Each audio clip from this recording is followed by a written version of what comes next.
Hi, my name is Julie Juniper, and today I'm going to teach you this origami elephant. This elephant is folded on an 8x8 grid, and it uses only the crease marks that are in the grid to form the elephant. So to get started, you'll want to fold a square paper into an 8x8 grid, and you want to fold it horizontally and vertically as well as diagonally. And then make sure that you fold all the creases both directions so that it's all ready to go like this. The first thing we'll do is orient the paper diagonally. Then we're going to take the bottom corner and fold it up along this first crease line. We'll do the same thing again along the next crease line, rolling this point inside. So another valley fold at the next crease line. Once you have that folded up, we're going to turn the model over left to right. So the rolled up paper is now underneath. And we're going to fold the model in half using this center vertical axis. So just hold down one side, the right side, take the left side, and fold it over on top of the right side. From here, we're going to make an inside reverse fold to bring this point inside the model. That reverse fold is going to start, if you count up 1 square, 2 squares, it's going to start at the top of the second square, and it's going to use this first diagonal crease right here to get that point inside. So I'll open this slightly, find that crease, and just push the top inside the model.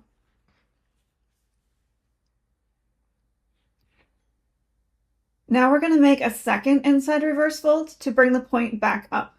So if we look inside where we did that reverse fold, you can see that there's another crease that's right next to the first crease that we used. We're going to use that to bring this point back up.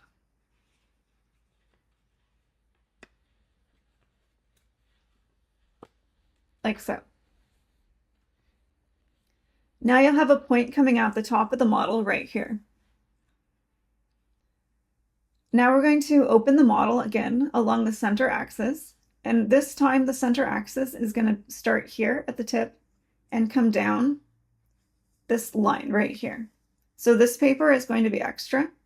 The easiest way to do this is hold down the paper on the left right here, put your fingers inside, and open this to the center.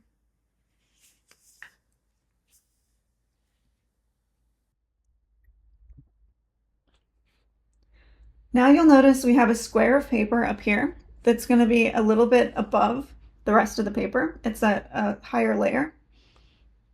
We're going to do a couple mountain folds on this layer to make this square a little smaller. So first thing we do is find the first crease line on this side of the raised square.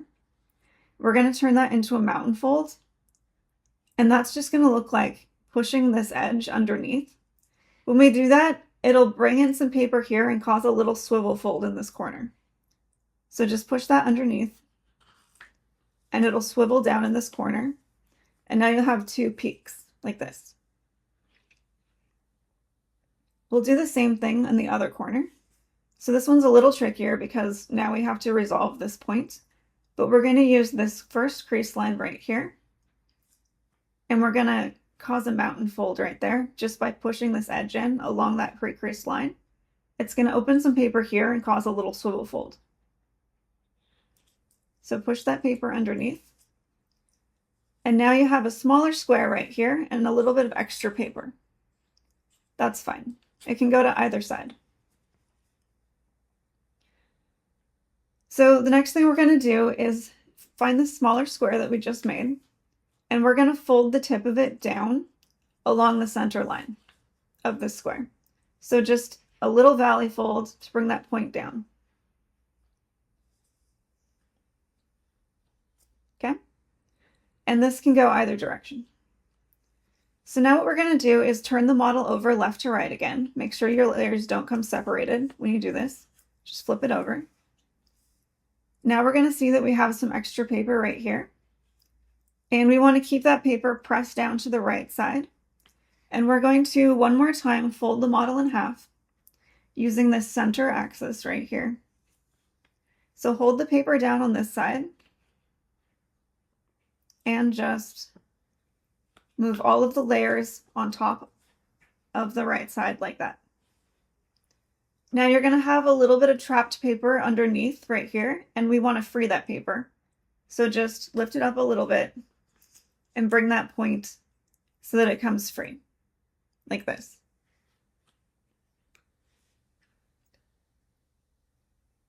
So now we're going to do a couple of swivel folds to form the tusks and the ears.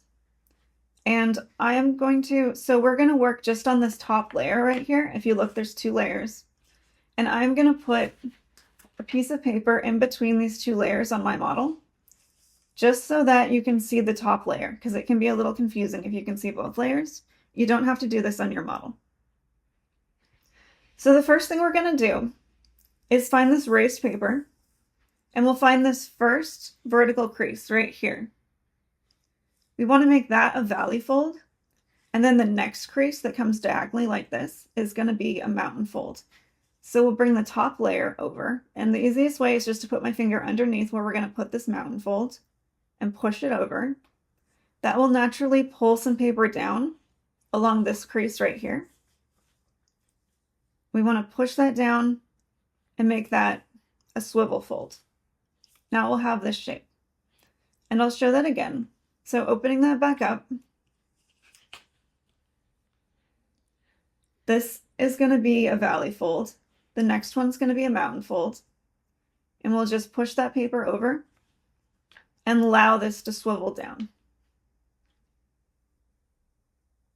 The second swivel fold we're going to do comes from this first big square right here. We're going to find the diagonal line that comes towards the center right here. And we're going to turn that into a valley fold. So to do that, we're just going to take this corner of the square and fold it up to this corner of the square. When we do that, it'll start to form another swivel fold. And you can see that the paper is going to come down along this valley fold right here. So we'll push that up and allow the paper to swivel down. And now we'll have just 1 row of raised paper right here. I'll show that again.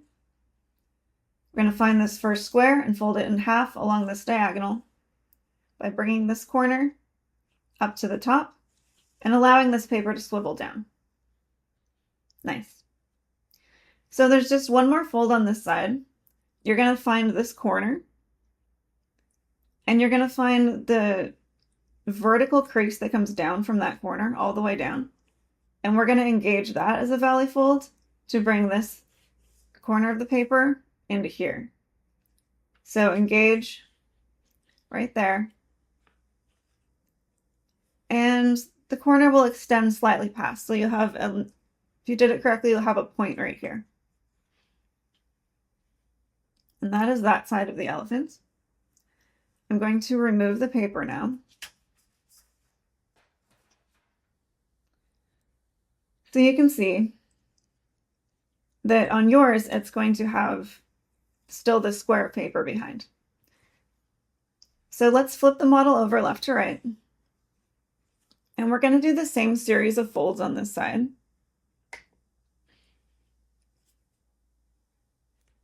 The first thing we're going to do is find this first vertical crease right here. We're going to turn that into a valley fold. That'll turn this first diagonal crease into a mountain fold. So just put your finger under where the mountain fold is going to be and hold down beyond where the valley fold is going to be.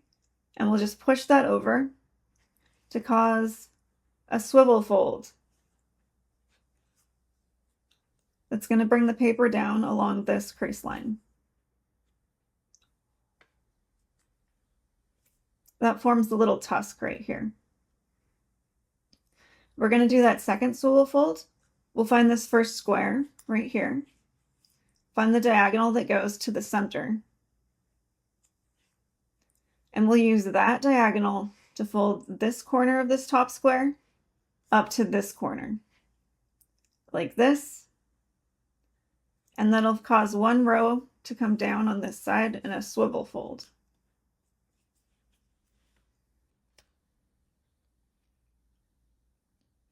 Then we're going to find this inside corner right here. Find this vertical crease that comes all the way down from it. And we'll just engage that as a valley fold to bring this corner to match the layer behind it. Just like that. All right. Now we're going to start doing our 3D shaping steps. So I'm going to orient the paper so that I'm holding it in the air, and this corner right here is going to be the highest point of the model. So I'm going to pick it up like this, and now I'm looking at it from this direction. What I want to do is separate these 2 points a little bit and look inside, and I can see that there is a shorter layer of paper in the middle right here. What I want to do is separate the 2 layers of that shorter layer that are right here inside the head. So if I pinch these layers back together and push on the front of the trunk right here and the back of the shoulder right here, I can see inside and see that shorter layer separate. If your shorter layer is pushed together and not separating, you can put your finger in a little bit and move these aside. And if you have both layers on one side like this, you'll want to move one layer so that it's symmetric and one layer is on both sides. Once you've got that, you can use this as a hinge to close the head and push your ears back like this. And that is what the elephant's head looks like. But there's a problem right now because the head can unlock on top like this. So we want to do a little lock to keep the head closed. And this is the trickiest step of the model. But what we want to do is we're going to take these 2 shorter points right here. And we want these 2 shorter points to be behind the next 2 points that are right here on the taller edge, which sounds confusing, but I'll show you what I mean. What we're going to do is separate these layers a little bit. Then I'm going to grab just the middle layer and push that center layer all the way closed. Once it gets all the way closed, these 2 tabs on the shorter layer are going to want to come backward. Do you see how they want to come backward? And on this side, it already did it. This next point, I want it to come forward of the shorter point.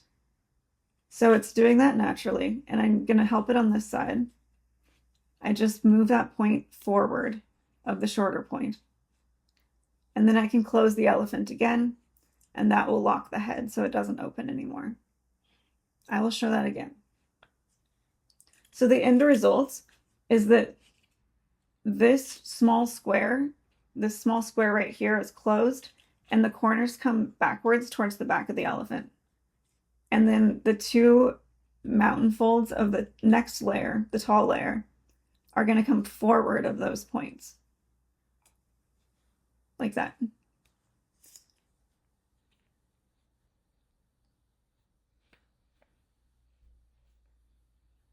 And that will lock the head.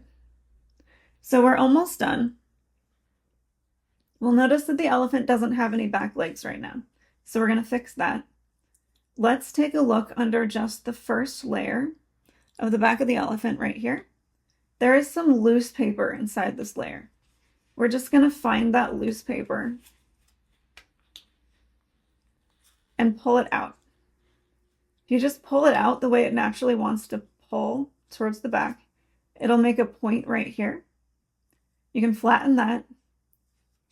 And now the elephant is kicking straight backwards, so let's fix the foot. We're going to do a valley fold along this vertical line right here to move that foot down. And now we have 2 feet like this. We'll do the same thing on the back. If you open up just this top layer and look inside, you'll see that there's some loose paper in between these 2 layers. I'm just going to grab that loose paper and pull it out. That'll create a valley fold down the center of the square that comes to the center of the model right here. So this isn't wanting to pull out right now, so I'm going to push in that valley fold so that I can pull out the foot.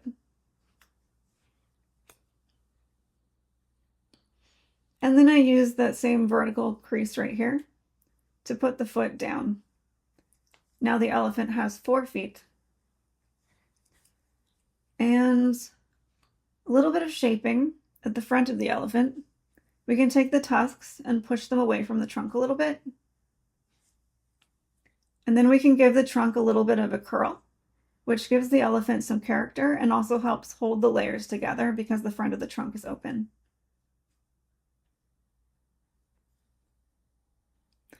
And that is the elephant. Thank you so much for folding with me. Have a great day.